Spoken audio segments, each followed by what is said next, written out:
Big question here is, do you believe that you have ended unsheltered homelessness? You know, the goal was to make sure that every person, every night, for everyone who wants, has a bed available. When I took over as mayor, the wait list for shelter is anywhere between 2 weeks and 8 weeks. So essentially we built a system that says you're in life, you are in a situation where you might not live through the night. We flipped it.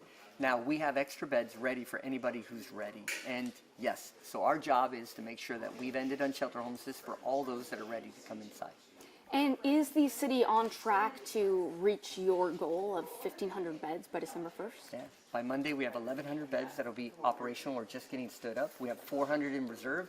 And so as that utilization rate gets higher and higher and our vacancies become lower and lower, then we will open and trigger more beds to open up. But also the same way, as that flexible capacity is wider, we also then can start flexing down the shelters and the shelter beds. And you know, city data shows that a lot of these shelters aren't reaching, some of them aren't reaching 50% capacity. Yeah. What is the reason for that, do you believe? Yeah, so we built the system not to be successful in August. We built the system to be successful in January, when it's 20 degrees out. That's when we're probably going to see the largest inflow into our shelter systems, and we have to be ready, and we are going to be ready. And we know one thing people were telling me when this shelter opened was a lot of people in the community who were in need of beds didn't know that this existed. That's right. How are you getting the word out to people that need it most? Well, Jennifer, I want to thank you for covering us right here, right now. The job is to let everybody know in the community that we have life-saving bed and it's ready for you right now. So that's one of the ways, but we're doing communications programs. We're talking to community members. Our outreach workers that are in the community every day are putting out resources, day centers where they are, and nighttime shelters and 24/7 shelters. We're flooding the market with information, letting people know it's ready for you, but also reunification. We're helping people get home to their loved ones throughout the United States. So not only are we providing shelter, we're providing access to the housing, the best type of housing, with your friends and family. And what about during, you know, these are overnight, most of them are overnight shelters, or a lot of them.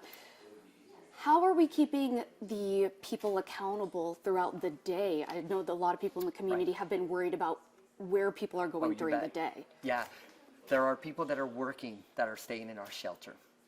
We have people that are in AA or NA trying to address their recovery. We have day centers that we've opened up. There are hundreds upon hundreds of resources during the day that are available that these individuals are seeking and using for a host of different reasons. The problem is those have always been available, but we haven't had enough care and concern for people at night.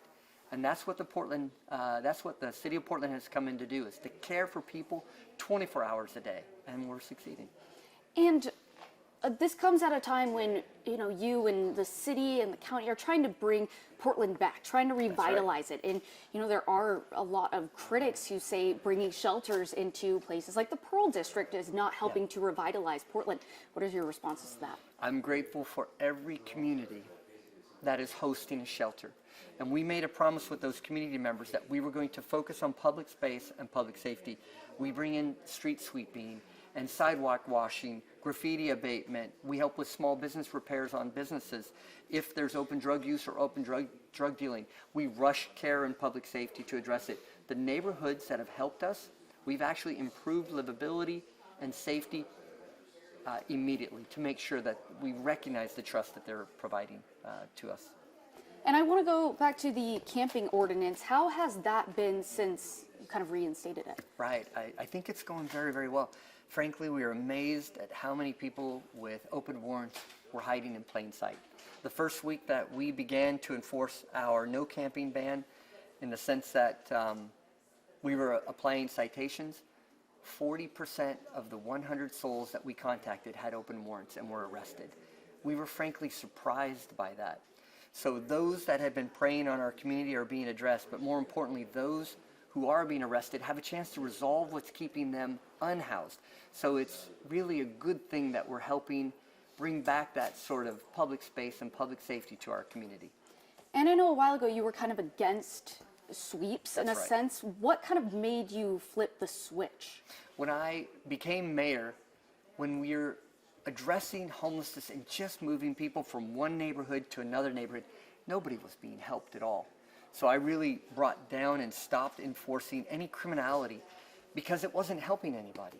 But now the difference is we have available beds every night. Now it's time to turn to those that are suffering and say, we want to help you. What does it look like? But you can't stay here. But we needed a better place than here, and we do. And you're seeing it right here today. And, you know, a lot of people choose not to take up shelter and That's right. don't want it. What is your response to those who are not taking up shelter? How is the city dealing with that? That's right. We can't compel people to come inside, but we can be ready when they're ready to come inside. When you look outside at Portland today, it's miserable outside. We wanted to make sure that we're ready when they're ready. The weather is actually going to help us care for Portland. So I'm not going to make people come inside, but I can make sure that we're ready when they're ready to come inside. And that's been the problem in the past, is we were never ready when somebody was ready. We flipped that script. It's time to care for Portland, all Portlanders, not just housed, but the unhoused as well. And and I know the idea is that this is temporary and we want to get people into permanent housing. How are we making sure that that happens? Jennifer, I'm glad you mentioned it, because homelessness is a housing problem, full stop. But the reality is you can only house those that are alive, that aren't dead. So let's make sure we provide life-saving care, because it's been absent from our city. This is only one part of a continuum. Think life-saving care overnight. Think the next step, which is 24/7 care, where we can help supply what somebody may need, a ride home, connection to services, an ID. Next step is treatment services or recovery-oriented services, and then maybe permanent supportive housing. Somebody might suffer from mental illness, but then the ultimate goal is housing. This is just one temporary step in a person's journey to housing, which is our absolute goal in this entire equation. And can I just ask one more question? Something that's been in the headlines and that I kind of wanted to get you to address. The headlines that the housing director has been placed on administrative leave. Right. Can you address that and, you know, concerns that that's interrupting the process of getting people into permanent housing? Yeah, no, she's, I appreciate that. You're talking about Helmy Helserich, our Portland Housing Bureau. She was a good partner in this process, really focused on the longer term solution. There was a short-sightedness where we weren't addressing the immediate, the need today, and we really have to do both. There are other mitigating circumstances that played in this as well that are more of a personnel issue that I just have to respect the process. All right. Thank you so much. It was so nice to meet you again, or see you again. Jennifer. Yes.